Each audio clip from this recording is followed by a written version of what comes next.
Nous devons parler de cette histoire parce que c'est peut-être l'homme le plus diabolique de la Terre. Tu as déjà vu cette fille TikTok nommée Osagi Jennifer, qui a été brutalement assassinée par son petit ami, Emmanuel, en France, après lui avoir donné 3 enfants. Comment ils sont devenus un couple est une autre histoire terrible en soi, mais nous y reviendrons. Jennifer a été tuée par Emmanuel, qui a ensuite démembré son corps et l'a conservé au réfrigérateur pendant 3 semaines, avant de tenter de s'en débarrasser. Pendant ce temps, les amis et la famille de Jennifer essayaient de la joindre. Chaque fois qu'ils l'appelaient, c'était Emmanuel qui prenait les appels, prétendant qu'elle était au travail ou qu'elle ne voulait pas être dérangée. Cela a suscité des inquiétudes, et la police a été appelée pour effectuer un contrôle de bien-être. Le 6 juillet 2024, la police est allée chez Jennifer. En arrivant, ils ont vu Emmanuel, âgé de 38 ans, descendre les escaliers avec des déchets. Il s'est présenté comme le père des enfants et le petit ami de Jennifer. Lorsqu'on lui a demandé où elle était, il a dit qu'elle était au travail. La police, ne soupçonnant rien, a demandé à vérifier la maison. Emmanuel a dit qu'il devait se débarrasser de ses déchets et qu'il reviendrait.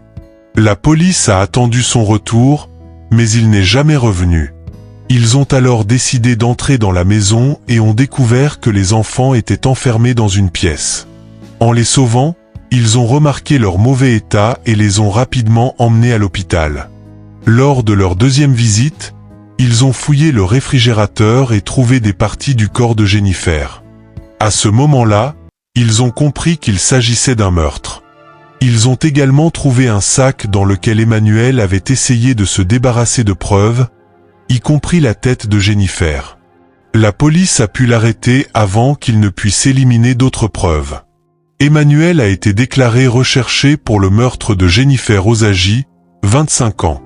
Au moment de faire cette vidéo, il avait été arrêté par la police et avait admis son implication dans la mort de Jennifer, prétendant qu'elle était tombée et s'était cogné la tête pendant une dispute, ce qui l'avait poussé à découper son corps par peur et par panique. Cependant, cette explication semble peu crédible. Un proche de Jennifer a décrit Emmanuel comme un homme narcissique et manipulateur. Selon les informations fournies par un proche de Jennifer, il semble qu'Emmanuel, le meurtrier présumé, soit un homme narcissique, manipulateur et diabolique. Voici comment Jennifer a rencontré Emmanuel en 2017, alors qu'elle avait environ 18 ans. Jennifer sortait avec Alex, l'aîné des frères d'Emmanuel. Lorsque Jennifer a essayé de rejoindre Alex en France, elle s'est retrouvée bloquée et a contacté Alex. Celui-ci a demandé à son frère Emmanuel, qui se trouvait dans la même zone, d'aller l'aider. Mais au lieu de simplement l'aider à rejoindre Alex, Emmanuel a commencé à manipuler Jennifer. Il lui a fait croire qu'Alex ne voulait plus la voir et l'a encouragé à rester avec lui. Brisée, Jennifer a cru Emmanuel et a couché avec lui. Elle est rapidement tombée enceinte. Ce n'est que plus tard, en contactant Alex, qu'elle a réalisé qu'Emmanuel lui avait menti sur le fait qu'il était marié. Alex a essayé de la prévenir, mais Emmanuel avait déjà réussi à l'éloigner de lui. Jennifer a donc décidé de garder la grossesse malgré les réticences d'Emmanuel. Ce témoignage montre à quel point Emmanuel est un manipulateur hors pair, prêt à tout pour arriver à ses fins, y compris à détruire les relations de Jennifer avec sa famille. Son comportement diabolique l'a conduit à assassiner Jennifer après qu'elle eut donné naissance à ses 3 enfants. Ce proche décrit Emmanuel comme un être narcissique et démoniaque, né pour être un pervers manipulateur. Jennifer était enceinte d'Emmanuel, mais celui-ci ne voulait pas de cette grossesse. Emmanuel a affirmé que la grossesse était trop précoce et qu'elle pouvait être celle de son frère Alex. Depuis que Jennifer a découvert le mensonge d'Emmanuel sur sa relation avec Alex, elle a dû rester avec lui. Mais maintenant, Emmanuel nie être le père de cet enfant. Rappelons que Jennifer n'avait que 18 ans à l'époque. Les jeunes de cet âge font souvent des erreurs stupides. Puisqu'Emmanuel refusait cette grossesse qu'il prétendait être celle de son frère, Jennifer a dû l'interrompre. Cela a renforcé la confiance d'Emmanuel qui pensait que l'avortement était bien pour son frère. Après avoir mis fin à cette première grossesse, Jennifer a accepté de sortir avec Emmanuel. On se demande si elle l'aimait vraiment ou si Emmanuel avait réussi à se racheter. Ces démons savent toujours adoucir leurs actes en s'excusant et en prétendant avoir agi par amour. Jennifer est peut-être tombée dans ce piège. Sortir avec Emmanuel s'est avéré être la plus grosse erreur de Jennifer. Leur relation a basculé quand elle est tombée enceinte à nouveau. Emmanuel a accepté cette grossesse. Mais les abus, la manipulation et l'exploitation ont alors commencé.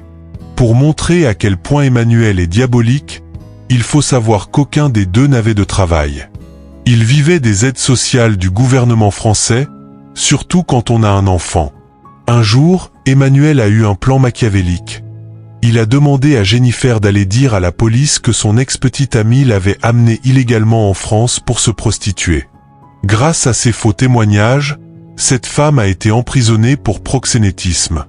En échange, Emmanuel et Jennifer ont été payés. Il semble exister une loi qui récompense financièrement les victimes de traite amenées illégalement en France. Emmanuel a littéralement fait emprisonner son ex-petite amie sur la base de mensonges. Cela montre à quel point il est un manipulateur hors pair, prêt à tout pour arriver à ses fins, y compris détruire la vie des autres. Son comportement diabolique l'a conduit à assassiner Jennifer après qu'elle eut donné naissance à ses 3 enfants. Selon mes sources, son ex-petite amie est toujours en prison aujourd'hui, purger une peine pour un crime qu'elle n'a pas commis. Cela fait maintenant 7 ans qu'elle est derrière les barreaux à cause des actions d'Emmanuel. Tout cela a commencé en 2017 à 2018, période à laquelle le processus d'enfermement de cette femme a été mis en place. Emmanuel et Jennifer pensaient que leur vie s'améliorerait après avoir obtenu de l'argent, mais apparemment, la situation ne s'est pas améliorée. Jennifer est tombée enceinte à nouveau et a eu un autre enfant, mais les abus de la part d'Emmanuel se sont intensifiés. Il la battait physiquement et maltraitait les enfants. Épuisée par cette situation, Jennifer a reçu de l'aide de la part de certaines personnes. On lui a même proposé d'ouvrir une entreprise et de trouver un nouvel appartement où elle pourrait vivre avec ses enfants. Jennifer a finalement déménagé de la maison où elle vivait avec Emmanuel vers un nouvel appartement. Elle a essayé de trouver un emploi et a probablement commencé à utiliser TikTok pour gagner de l'argent. Cependant, Emmanuel est revenu dans sa vie, même dans ce nouvel appartement, et l'a mise enceinte à nouveau. C'est en juin que l'on pense que Jennifer a été tuée.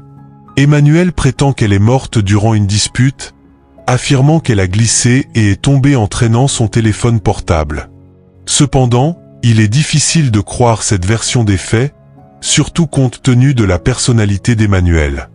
Il a probablement remarqué que Jennifer devenait plus indépendante et qu'elle envisageait de le dénoncer à la police pour ses abus, ce qui aurait pu le pousser à la tuer. La vie de Jennifer avant sa mort reste floue. Nous ne savons pas grand-chose de son existence, si ce n'est qu'elle a rencontré Emmanuel par l'intermédiaire de son frère aîné, Alex. À partir de ce moment, sa vie a pris un tournant tragique. La nouvelle de sa mort a choqué de nombreux amis et abonnés TikTok, car personne ne s'y attendait. Beaucoup pensaient qu'elle avait quitté Emmanuel et qu'elle avait commencé une nouvelle vie dans un nouvel appartement. La dernière grossesse de Jennifer a également suscité des interrogations, certains se demandant si Emmanuel était le père. Au moment de réaliser cette vidéo, Emmanuel avait été arrêté, mais il a été rapporté qu'il agissait de manière instable. S'il continue à jouer la comédie, il pourrait ne pas être emprisonné et pourrait même être envoyé à l'hôpital. J'espère que les autorités françaises prendront ses intentions au sérieux, mais je crains qu'elles ne le fassent pas, étant donné qu'il s'agit de Nigérians. Je souhaite vraiment que l'histoire de l'ex-petite amie d'Emmanuel soit rétablie et que justice soit faite. J'aimerais que cela puisse changer, car quelqu'un est littéralement en prison pour un crime qu'il n'a pas commis, à cause de 2 personnes, dont l'une est morte et l'autre est devenue folle. Ces histoires montrent l'importance de prendre au sérieux les premiers signes d'alerte dans une relation. Il est difficile de comprendre pourquoi, à seulement 18 ans, Jennifer a continué à s'engager avec quelqu'un qui a menti pour ruiner sa première relation. Pourquoi a-t-elle accepté de tomber enceinte plusieurs fois avec un homme qui lui a montré son vrai visage? C'est tragique et triste de voir qu'elle a persisté dans cette relation, même lorsqu'elle devenait plus sage. Cette situation est un rappel douloureux que les drapeaux rouges ne doivent jamais être ignorés. Il est essentiel de reconnaître les signes d'une relation toxique et de s'en éloigner avant qu'il ne soit trop tard.